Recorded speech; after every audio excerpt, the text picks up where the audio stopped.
नमस्कार, news India देख रहे हैं आप। आपके साथ मैं हूं चारुल शर्मा। बुलेटिन की शुरुआत एक बड़ी खबर के साथ कर रहे हैं। बीजेपी संसदीय दल की अहम बैठक लगातार जारी है और पीएम मोदी और अमित शाह इस बैठक में शामिल हैं।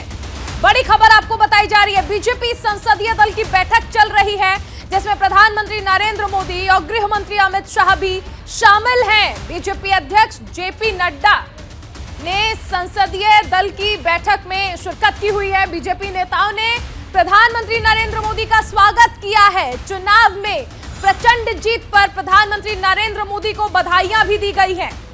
आज बीजेपी संसदीय दल की बैठक चल रही है। संसद पुस्तकालय भवन में यह बैठक आयोजित की गई है। बैठक में पीएम मोदी भी शामिल हैं।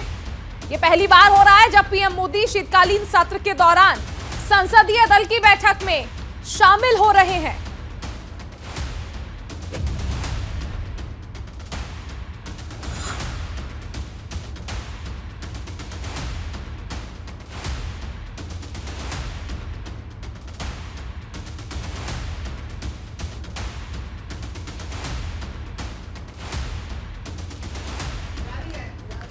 तो ये बैठक चल रही है और सुबह 9:30 बजे से ये देखिए बैठक जो है वो शुरू हुई थी।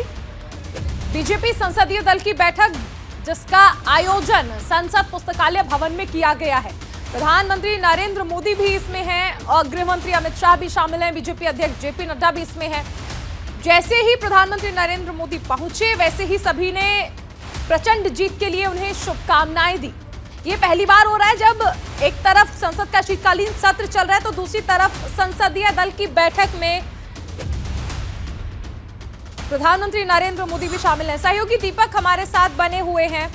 दीपक, कहा जा सकता है कि संसदीय दल की बैठक में प्रधानमंत्री नरेंद्र मोदी पहुंचे और इस दौरान जो तस्वीरें सामने आई कि जिस तरह से उनका स्वागत किया गया प्रचंड जीत मिलने के बाद।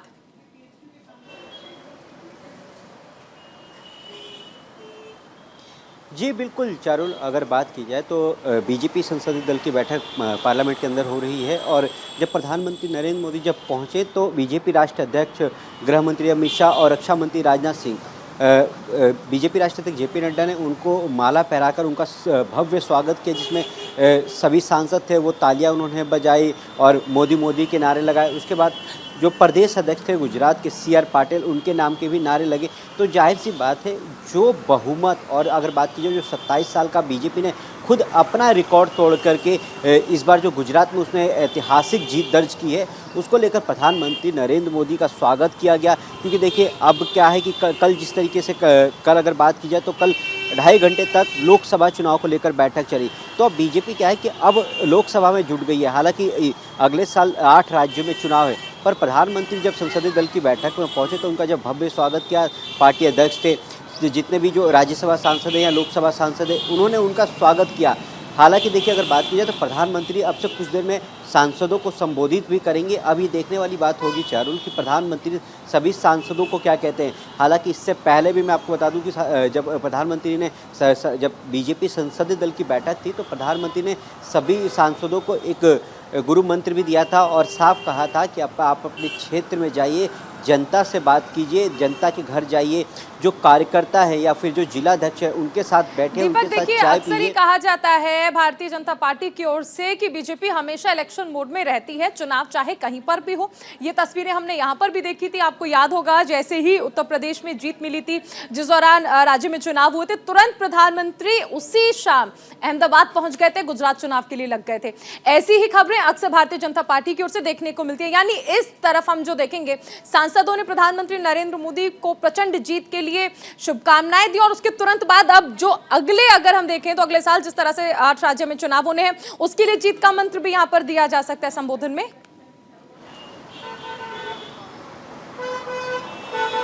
जी बिल्कुल चारुल, अगर बात की जाए देखिए जब प्रधानमंत्री ने अभी क्योंकि अभी बीजेपी राष्ट्रीय अध्यक्ष जेपी नड्डा बोल रहे हैं अंदर पार्लियामेंट के अंदर, जब प्रधानमंत्री नरेंद्र मोदी बोलेंगे तो देखने वाली बात होगी कि वो और क्या क्या बातें सांसदों के साथ करते हैं। क्योंकि देखिए सबसे बड़ी बात है कि प्रधानमंत्री जो है वो प्रोटोकॉल बहुत मानते हैं और वो टाइम के बहुत पंक्चुअल है। 9 बजे का टाइम होता है, 9 बजे पहुंच जाते हैं। मुझे याद है कि जब बीजेपी की जब इससे पहले जब संसद भवन चल रहा था तो बीजेपी संसदीय दल की बैठक थी, उसमें प्रधानमंत्री 9 बजे पहुंच गए थे। हालांकि कुछ सांसद थे और कुछ मंत्री थी जो लेट पहुंचे थे और प्रधानमंत्री खुद गेट पर खड़े रहे और उनका टाइम नोट कर रहे थे। तो जो एक डिसिप्लिन की बात की जाती है, उसमें भी प्रधानमंत्री नंबर 1 माने जाते हैं कि वो टाइम पे पहुंच जाते हैं। दूसरी बात ये कि सांसदों को समझाते हैं कि किस तरीके से क्या करना है।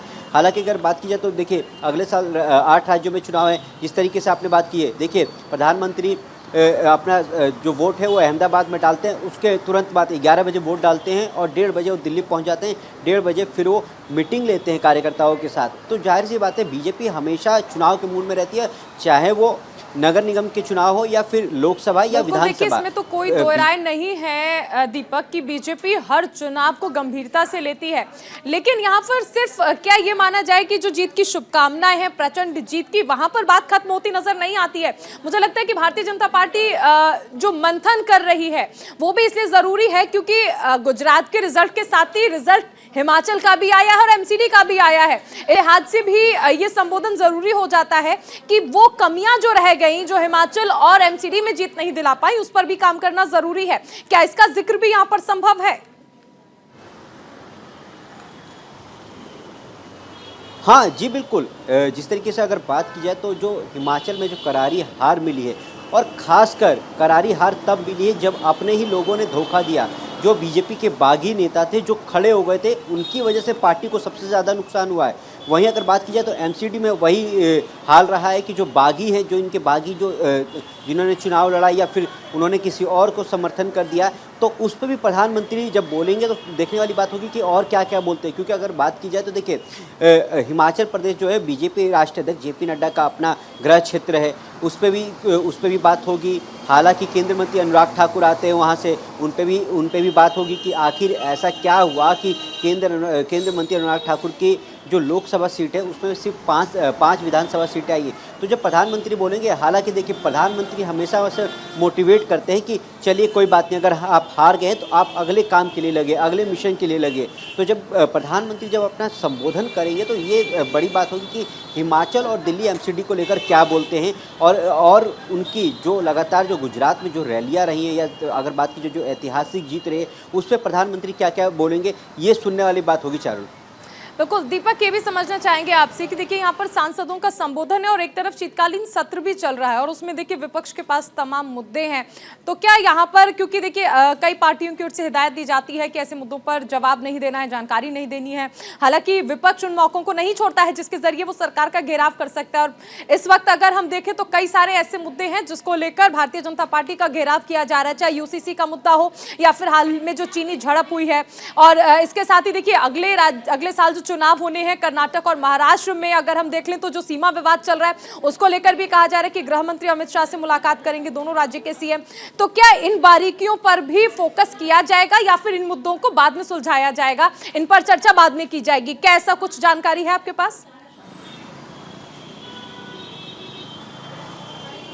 जी देखिए, अगर बात की जाए तो जो सीमा विवाद है कर्नाटक और अगर बात की जाए तो महाराष्ट्र को लेकर, उसका मुद्दा अलग है। वो गृह मंत्री अमित शाह दोनों राज्यों के मुख्यमंत्रियों से वो मुलाकात करेंगे। इससे पहले भी एक प्रतिनिधि मंडल था जो गृह मंत्री अमित शाह से मिला था, उसमें सुप्रिया सुले भी थी। उन्होंने अपनी एक रिपोर्ट सौंपी कि इस तरीके से हमारे साथ ऐसा हो रहा है और हमारा राज्य है, हम इसको और विकसित करना चाहते हैं। हालांकि जब आज मुलाकात होगी, एकनाथ शिंदे गृह मंत्री से मिलेंगे तो देखने वाली बात होगी कि और क्या क्या वो मुद्दे रखते हैं। हालांकि क्योंकि ये गृह मंत्रालय का मुद्दा है तो इसको गृह मंत्रालय पे छोड़ दिया जाए, क्योंकि अभी देखिए अभी जो मीटिंग चल रही है वो बीजेपी संसदीय दल की बैठक चल रही है, इसमें इसका कोई लेना देना नहीं है।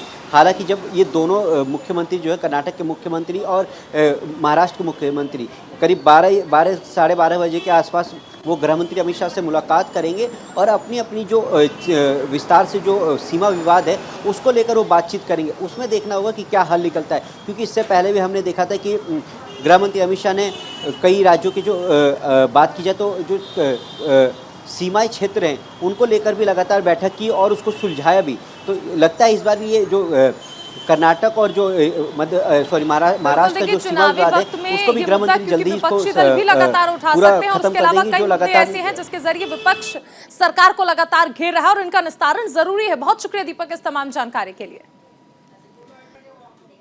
और अब उत्तर प्रदेश निकाय चुनाव से जुड़ी एक बड़ी खबर आपको बता दें। आरक्षण को लेकर याचिका पर सुनवाई होनी है। चुनाव की अधिसूचना पर रोक जारी रहेगी। आज राज्य सरकार कोर्ट में हलफनामा पेश करेगी।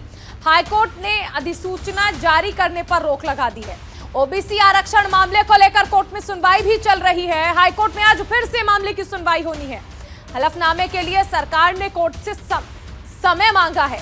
इलाहाबाद हाईकोर्ट की लखनऊ बेंच में सुनवाई हुई।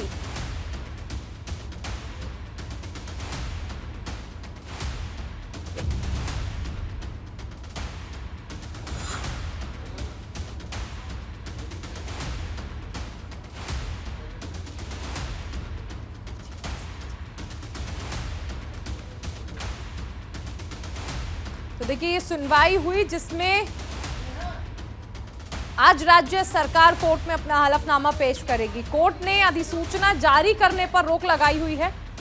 इस मामले में चुनाव की अधिसूचना पर रोक जारी रहेगी। ओबीसी आरक्षण मामले को लेकर कोर्ट में सुनवाई। हाईकोर्ट में आज फिर मामले की सुनवाई होगी।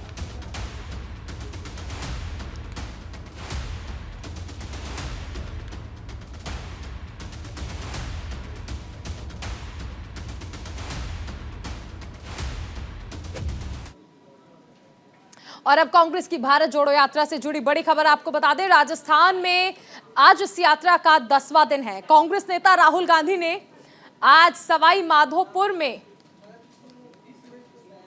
भाड़ोती से इस यात्रा की शुरुआत की। इस दौरान बड़ी संख्या में लोग इस यात्रा में शामिल हुए। बता दें कि भारत जोड़ो यात्रा आज शाम दौसा जिले में प्रवेश करेगी और यहां पर राहुल गांधी की नुक्कड़ सभा भी रखी गई है। दौसा में यात्रा 5 दिन तक रहेगी। 16 दिसंबर को यात्रा के 100 दिन पूरे हो रहे हैं। राहुल गांधी की यात्रा सचिन पायलट के प्रभाव वाले इलाकों से गुजर रही है। यात्रा में पायलट समर्थकों की संख्या भी बढ़ने लगी है।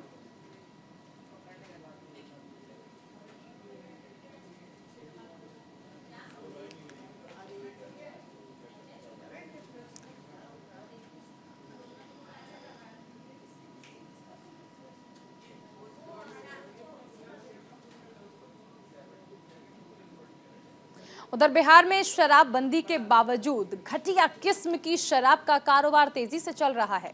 जहरीली शराब के कारण आए दिन बिहार में किसी न किसी जिले में लोगों की मौत होने की बात अब आम हो गई है। उसी कड़ी में बिहार के छपरा में मशरक और इशुआपुर से दर्दनाक खबर सामने आई। यहाँ जहरीली शराब पीने से 5 लोगों की मौत हो गई। 6 लोग गंभीर रूप से बीमार बताए जा रहे हैं। पुलिस ने मामले में कार्रवाई शुरू कर दी है। पीड़ित परिवार के लोगों से पूछताछ की जा रही है और साथ ही नकली शराब बनाने वालों की धरपकड़ भी शुरू कर दी गई है।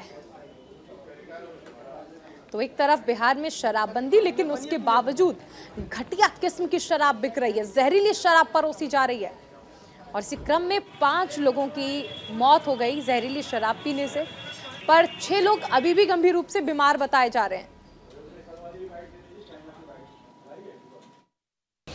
बहुत कुछ नहीं है, सस्पेक्टेड है। किस चीज़ का सस्पेक्ट लग रहा है उसमें? नहीं हो सकता है सस्पेक्टेड पॉइजन कुछ किया हो या कुछ पिया हो। ट्रीटमेंट उसको दिया गया है, इसे एसिडोसिस मान के चलते हैं, तो उसमें सोडाबाइक्लोराइड का इंजेक्शन लगाया गया। हमारे भाई तो मतलब बहुत बेचैनी में थे और बोले कि ऐसे आंख से कुछ नहीं दिखाई दे रहा है, हमको आंख से कुछ नहीं दिखाई दे रहा है और हम लोग परेशान हो गए। मशरक हॉस्पिटल में ले गए, जो मेरे पास पुर्जा है, वहाँ एक पुर्जा है उनका। डॉक्टर क्या बोला? डॉक्टर बोले कि इनको लेकर आप लोग छपरा पर जाकर दिखाइए। क्या शराब से मौत हुई, ये बोला डॉक्टर? ना अभी पोस्टमार्टम होगा तब उसके बाद पता लगेगा। मधु जी शराब पिलाकर, जहरीला शराब पिला राम जी से बेचवाते थे और हमारे भाई को पिलवा कर। तो राम जी साहब भी इसी में हैं जो मरे? हाँ, राम जी साहब भी मर गए हैं, वो भी मरे हैं। शराब पीने से मौत हुआ था जी। शराब पीने से। कब पिए थे शराब ये? 12 तारीख को। 12 तारीख को। कैसे तबीयत खराब हुई? ये शराब पिए थे, उसके बाद में सही थे। एक बार रात में ज़्यादा हालत खराब हो, 11 बजे रात में। उधर राजस्थान के जैसलमेर जिले के पोकरण में बीजेपी की जन आक्रोश यात्रा पर पत्थरबाजी की गई। घटना पोकरण क्षेत्र के गोमट गांव की है, जहां बीजेपी नेताओं ने वर्ग विशेष के लोगों पर पत्थरबाजी करने का आरोप लगाया। पत्थरबाजी के बाद माहौल तनावपूर्ण हो गया। घटना की जानकारी मिलने पर पुलिस मौके पर पहुंच गई और उसके बाद बीजेपी नेताओं ने थाने पहुंचकर रोष जताते हुए आरोपियों की गिरफ्तारी की मांग की। बीजेपी नेताओं ने चेतावनी देते हुए कहा कि जल्द से जल्द आरोपियों को गिरफ्तार नहीं किया गया तो बड़ा विरोध प्रदर्शन किया जाएगा।